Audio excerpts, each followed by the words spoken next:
Welcome to the Red Roof Recovery Show, a program to soften the path of recovery from substance and behavioral addictions.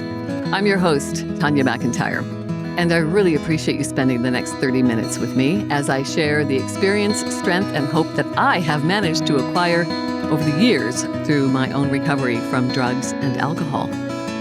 First, though, I want to thank my friend, my mentor, a very talented singer, songwriter, musician. His name is Russell Allen Scott, and he has gifted me the use of this beautiful theme song that he has written.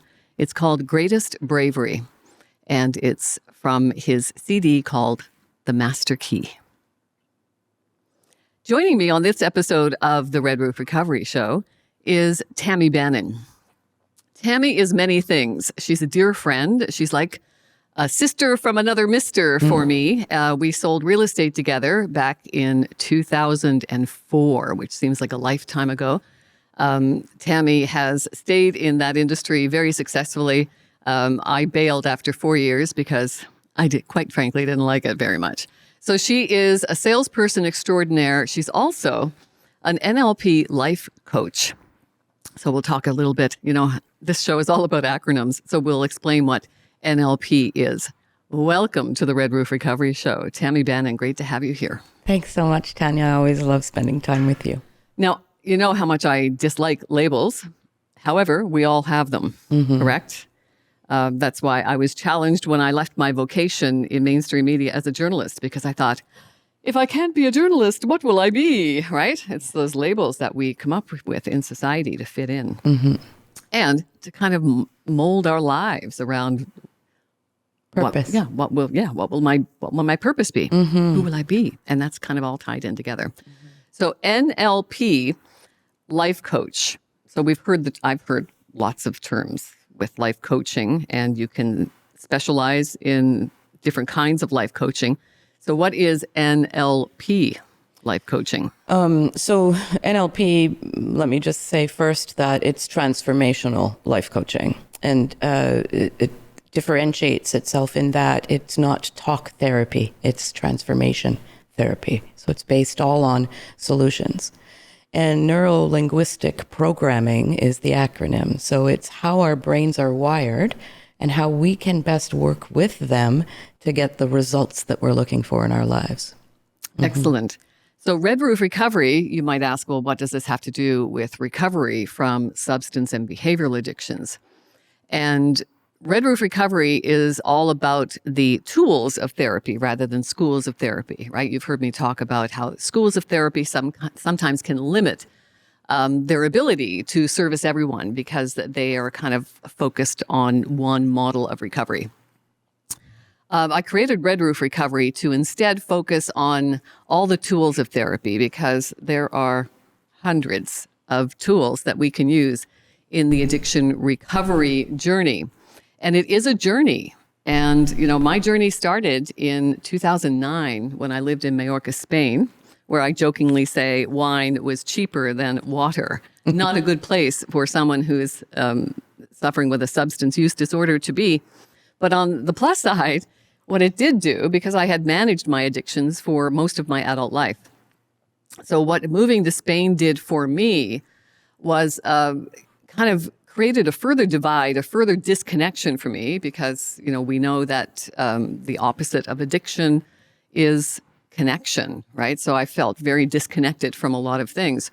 So what it did by furthering my disconnection, by moving from Canada to Spain, it put my addictions in a downward spiral very, very quickly, which probably saved my life in the end.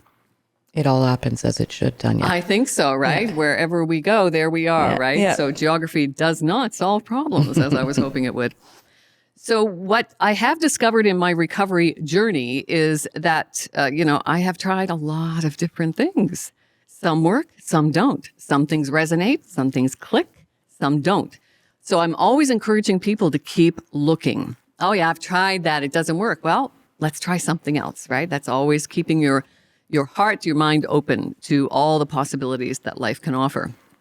So I want to delve in a little bit deeper than the stuff that I normally talk about, which is cognitive behavior therapy and all that goes with that, because there are still like multitudes of cognitive behavior therapy that we can talk about as well. But this question that I want to ponder with you today is pretty deep. So we're going to do a little bit of a deep dive, as they say in recovery circles. Try not to roll your eyes. Just be patient. We want to answer the question, because I'm very big on asking and answering very important questions, because I do believe that if we ask the right question at the right time and answer it to our best ability at that time, that it can be life transformational. So I think this particular question can definitely be life transformational, which is why I'm so excited that you are here across from me talking about this.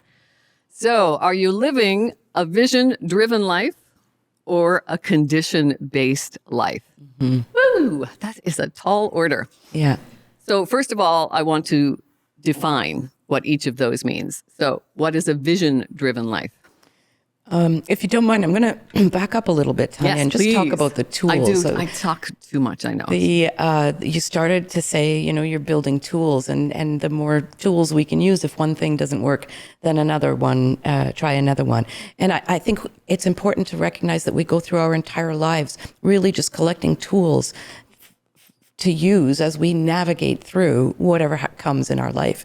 I mean, as simple as if you want to clean your teeth, you use a toothbrush. It's a tool, right? You want to go from one place to another. The car is the tool. So if you want to change your thoughts, perhaps meditation is a tool. So I just really wanted to touch on that regardless of what it is that you're attempting to transform, it's a tool that'll get you out of there, and you have to find the right one for you. I totally agree. So a vision-driven life, I mean, doesn't that sound like a powerful statement? It sure does. Because a lot of us don't have a vision, first of all, right? So defining the vision is the big thing. Well, you talk about it a lot, Tanya, when you say to me, what do you want? We spend time in conversation expressing what we don't want. And Tanya will often remind me, what do you want? So a vision-driven life is that. What do you want? And drive towards the vision with 80% of your efforts. That's a vision-driven life. And so when you achieve or accomplish one vision, and we know, once one is done, that success and confidence bleeds out into other areas of your life. So you don't have to break it down. You just stay focused on the one vision because it encompasses all of that. Right. And I think the focus is extremely important, because for me, I have OCD tendencies. So I can have a clearly defined vision. However, I get the offshoots of, this would be a great idea, and I could go with that. And in a way, it's a bit of procrastination on my part, because I'm actually avoiding the thing primary vision, right? The things I've got to do. So I need to stay focused on what that vision is, which for me can sometimes be challenging. Well, that was a bit harsh. That was a bit harsh. I mean, I know you quite well, and while I would say you're tedious and fastidious, and easily motivated to do things everywhere all the time, I think OCD is a bit harsh for that. I think another label, right? Yeah. And again, you know what? Labels exist. It's us who puts ourselves into one. So they'll always exist, but did we accept it and let it stick to us, right? Yeah. So OCD, another acronym, obsessive compulsive disorder. Yeah, and you do not have that. You have a very active and busy mind, and that's a big advantage, I'm sure, in some places. See, I love how you just kind of pivot. Yes, that reframing. It's a big part of NLP. Yeah. So let's touch a little bit on condition-based life as opposed to a vision-driven life. Because I agree with you. A vision-driven life is definitely a life driven by our vision, but a lot of us never take the time to even define what it is that we want for our lives. Yeah. Whereby choices, behavior, actions, all of those things are working toward our vision. So I'm reminded when I'm not taking the action and behaving the way so this is the vision I want, then how are my behaviors and actions corresponding to getting me to that vision? And I love the analogy, your audio and video have to match, right? So saying it needs to be accompanied by doing it. Absolutely. So condition-based life, which is what, it's like the autopilot kind of life. Well, it's how we're all sort of taught to be, right? When this, then that. When you grow up, you'll know more, or you'll get to go to school or date girls or drive a car, or when when you're pretty, you get more boys. When you lose more weight, you'll feel better about yourself. When I achieve a certain success status, however I define success, then I'll be happy, or then I'll allow myself to be in a relaxed state. And it's a setup. You just don't get there. There's always another condition that stops you from being happy. I think it's the world's biggest con, and it's what fuels marketing as well. Right? And it takes you completely out of the only thing that you ever have any control over, which is this moment. It removes you from that. You live in the past and the future. And so you neglect the only gift you have, which is right now. It's a habitual way and a conditioned, certainly society conditioned way of thinking. Absolutely. And we're conditioned that way from Absolutely, by the virtue of our birth. The conditioning starts from our environment and from our peers, our parents, and then it goes on to school. Yeah. And you could look at it in any culture, in any country on this planet, it exists. Yes. So then how do we move from that condition-based life into a more vision-driven life? How do we get there? Well, you started it really well by saying, a lot of us don't even know what we do want. And I think that's a great start. Define what it is that you do want. I did an exercise once where you divided your success into 4 quadrants. I think it's always a good idea to have holistic, a full vision of what you want, right? So health and wellness, financial freedom, family, friends, and relationships, and break what is my ideal situation in each one of those. And then pick the ones that really resonate with you, that you feel that you can achieve. What can I do with what I have from where I am right now to get this? And make it your checklist. And some people are really great at meticulous planning. Others are good. I could make a whole year, or I can only deal with a few days. Do whatever's good for you, because whatever resonates with you is going to have the most impact. So start slow, and again, it's a habit. It's like getting up every day. You do a certain thing. Start adding on to those habits, and choose the habits that serve the vision-driven decisions and life. Yeah. So I really like that, is having the plan. So in the meetings that I facilitate, I always say, we practice the P's, right? So we've got a long list of P's because it's more memorable when you can attach something that's going to trigger that memory. So the P's are practice, patience, persistence, and I like to add planning, because for me, planning is really important, because if I don't have a plan, then I'm not going to get there, right? It's like I equate it to GPS. My life changed when GPS technology came into play, because all I have to do is just enter what I want, where I'm going, and GPS takes me there. So it's like a personal GPS to sit down and plan, what do I want? And you know what? Get excited about it. Has anybody ever really asked you, what do you want to do when you grow up? Do you remember that? Well, you must have had a dream at some point. And whether it's changed or not, it doesn't matter.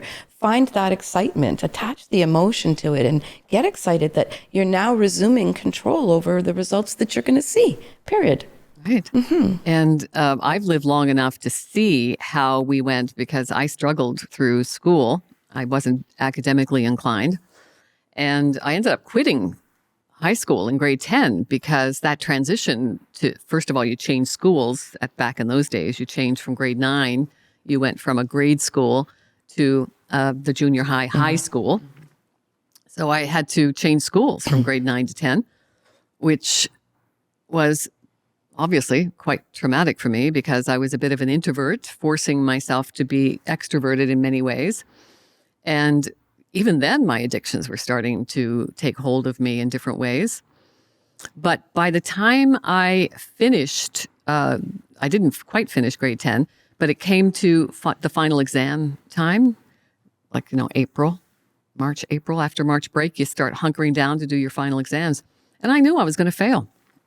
So rather than face the failure, it was easier for me to quit. And I remember I was 15, and I brought this armful of books home, and my father was a single parent struggling with his own addictions and, absent, physically absent a lot of the times, as well as emotionally absent many times because he was exhausted. So, working 60-hour weeks. But he happened to be home that day when I came home from school, and I, like a drama queen, threw my books on the floor and said, I am finished. I'm not going back there. They can't teach me anything I don't already know, because I knew everything I needed to know when I was 15. Mm-hmm. This is what changed my life, was the parent I had, because he did not even take time to swallow or blink.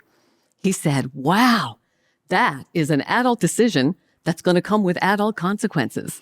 So I'm going to give you a month to get out and find a job, and then your room and board is going to be $75 a week. Good luck. And he walked away. Oh, that's brilliant. So I'm still standing on the step, right? Yeah. After the post-drama that I just presented. And it just wasn't what I expected. And he stuck to his guns. So I ended up spending that summer slinging pizza at the local pizzeria. And fully appreciating then, of course, I lost all my privileges too. There was no weekly allowance then, no more free use of the gas in the car, and car privileges diminished very quickly as well. So it was a great life lesson. Mm-hmm. And I was one of the first people to get back into school and did finish high school just by the skin of my teeth. But I did enter into a business program instead of an academic program. But I remember seeing the change then. So this was in the late 70s. And people were starting to get pushed away from trades and into universities. And that's when the industry started. Mm-hmm. You could see that happening even in the late 70s, early 80s. Yeah. And it's something that continued for a couple of decades. And here we are in the aftermath of that now with a shortage of tradespeople. So I found that interesting to watch that part of the capitalist enterprise kind of unfold and making education an industry. Mm-hmm. So was I ever encouraged to ever define what it is I want? Never while growing up. Well, remember too, evolution comes into play. Our ancestors all were in wars of some sort. So their basic human survival skills were in play, which meant it's difficult to evolve when you're trying to figure out how to get sugar and butter. Do you know what I mean? Mm-hmm. Or who's going to be shot where? Is your son going to be deported? It changes everything. So we're making some really great strides. And what I see often in some examples is the pendulum swing. We went from the sublime to the ridiculous, and now we're finding our way. So yeah, but it's important also then for this generation to get it so they can teach their children to evolve further from that. And that's what we all hope for, is that our children's generation will do better than we did. Absolutely. So why is it important to define the vision? So we do something in recovery circles called a hierarchy of values, HOV, another acronym. Mm-hmm. So the hierarchy of values helps us define what it is that's important in our lives. And a lot of times, by the time I come across people who have made a decision to stop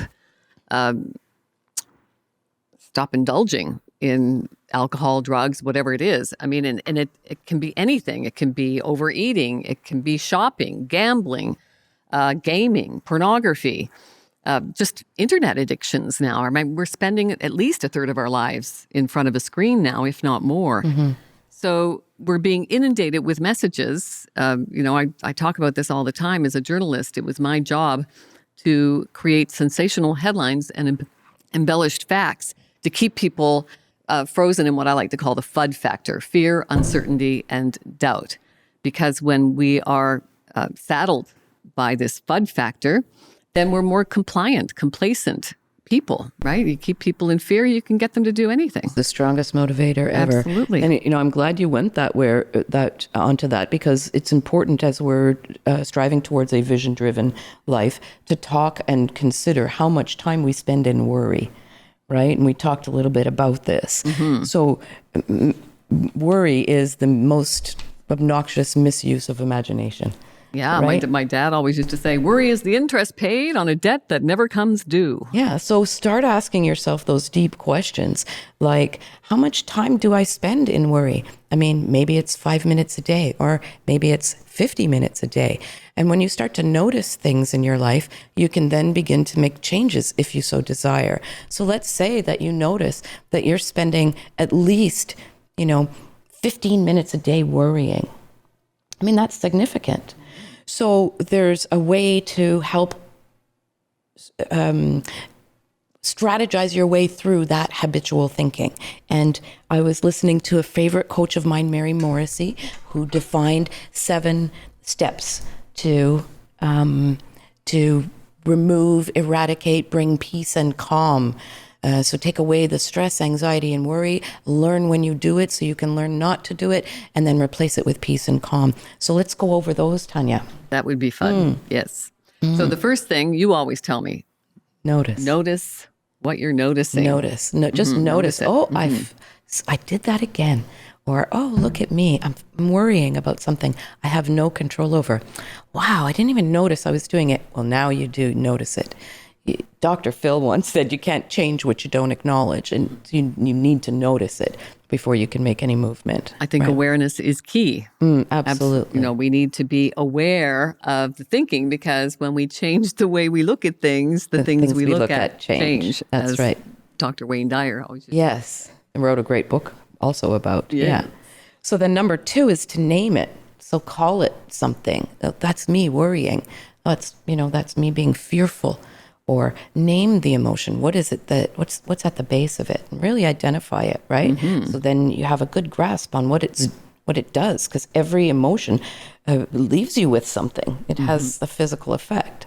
And in recovery, we actually have emoticons showing expressions of emotions, because, I spent most of my life deadening those emotions with drugs and alcohol. I did not want to define my emotions. I wanted them to numb and go away. We're born such beautiful creatures, humans, and we bury ourselves in our own fear and doubt. And anyway, number 3, and this is an important one, Tanya, is to ask, the thing that I'm worrying about, is it happening right now? Most times you're going to be able to say no. And then the second question is, do I want it to happen? And of course, that answer will also be no. So we can now move through that, right? So then the 4th one is what she calls sequestering. So make a date with it, put it in a package somewhere and tidy it all up and say, now I noticed it, I named it, I realized it's not real, right? So I'm going to put it over there because now I don't have time for worry. So sequestering means to confine it. And put it in a little box on its own, like sequestering the jury kind of thing. Yeah. And then make a date with it later. I'll deal with you tonight at bedtime, or, tomorrow at 3:00 when I have some free space in my head for worry, just to make sure that I can process you and respect you, right? Because it shows up out of habit and we want to nurture through it. And then number 5 is to shine truth upon it. Oh, no, sorry. Yeah. Ask yourself while you're sequestering it, what can I do from where I am with what I have right now? Remember, always vision-driven thought. And then, is there anything that I'm doing right now that feeds it or that dissolves it? And which would I prefer? Again, it's not that you never had that choice. It's just that nobody ever told you, so perhaps you didn't think you could. Change your mind. And there are some feelings you have to feel through. We were talking about that this morning. And then the 5th step, Tanya, shine truth upon it.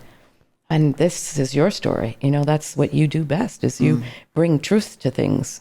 So once we shine truth upon it, then, so it comes down with, okay, we acknowledge it, we've named it, we ask questions like, are you happening right now? Do I actually want this to happen? Depending on your answers, then you may need to even go a little bit deeper than that. For later, because you've put it on the shelf. You're putting it on the shelf then. You need to package that, sequester it. What can I do from where I am with what I have right now? Really important question. That's kind of my daily motto, actually. And is there anything I'm doing to either feed it or dissolve it? So once I had defined what it was that I wanted in life, then I can question, so what am I doing about it is Yes. the second question that I ask and answer every day. And then if my actions are not aligned with what I say I'm doing, then how do I feel about what I'm doing about it? So there's that accountability factor Perfect. as well. Yes. So really important to And that's shining truth on it, isn't absolutely. it? Isn't it? Yeah. And so when you shine truth on it, you can either dissolve it or take action on it. right. Right? And are my actions taking me towards my goal and feeling better and feeling good and wanting to be healthy because that's what I said I wanted? Or is it taking me farther away? Right. So again, that accountability factor helps me. Oh, I really want to touch on that. Towards and away from is a great NLP teaching strategy, by the way. Most of the things that you may, as you move through transformation in these ways, you may question, is this a choice I should make? Because again, they all come with feelings, and our neuroplasticity, man, is some hard wiring. So it feels right almost when, anybody might say looking onto it, it isn't. But, ask yourself, am I moving towards happiness, joy, peace, or am I moving away from fear, uncertainty, and doubt, or shame, or those things? And that's a really great sort of grounder for you as well. And then those things allow you to take the charge of it to zero. Yes. Right. So that's where we want to go. So I know you've heard me. We're coming to the end of our time now. It happened, and I knew it would happen with us. So I won't even get in because we're off topic a little bit too much already. So taking it to zero, and then finally, number 7. Thanking it. Yeah. Why would you thank it? What's that about? Well, we talked about this once before. Emotions come with these things, whether they're good or bad. Okay, they come with these things. So you must respect and acknowledge that they exist. And thanking it sort of gives you back the position of power. You know what? I noticed you. I named you. We figured out our little stuff. Thanks so much for showing up and teaching me. We're good now, right? I can now move towards what I do want. So I've moved that out of my way. That's why. Awesome. I love that. Thank it. And then turn your attention to what you want. Really important question. Where is my attention, energy, and focus going? Yes. On what I want or what I don't want? That's what your results will get. Oh my gosh, Tammy Bannon, we could easily do a 90-minute show here, but I want to thank you so much for all of your wisdom and insights and sharing them with our audience. I just love you so much. Thank you. My sister from another Mr. Tammy Bannon. If you would like to consult with Tammy and get your life on track, if you're feeling off track, then by all means, you reach out to Tammy Bannon at tammybannon.com. And she will help you out. Thanks so much, Tammy. Thanks. And thank you for spending your 30 minutes with us. I hope our conversation has opened up some new insights for you to explore. I'd love to have you as a guest on the show. You can remain anonymous if you would like as well. Email me at redroofrecovery.com and we can arrange anonymity if that makes you more comfortable. So I don't have time for my shameless self-promotion, but you can pick up my 2 books on Amazon.ca, as well as Finchers in the Square in Canada's prettiest town in Goderich, Ontario. My wish for you is to always live fully with purpose, laugh often, love always, be mindful, and stay positive. Remember to talk to yourself like you talk to your best friends. And there is great power in knowing that the only thing that we can control in life is ourselves. May the force be with you. And remember, you are the force.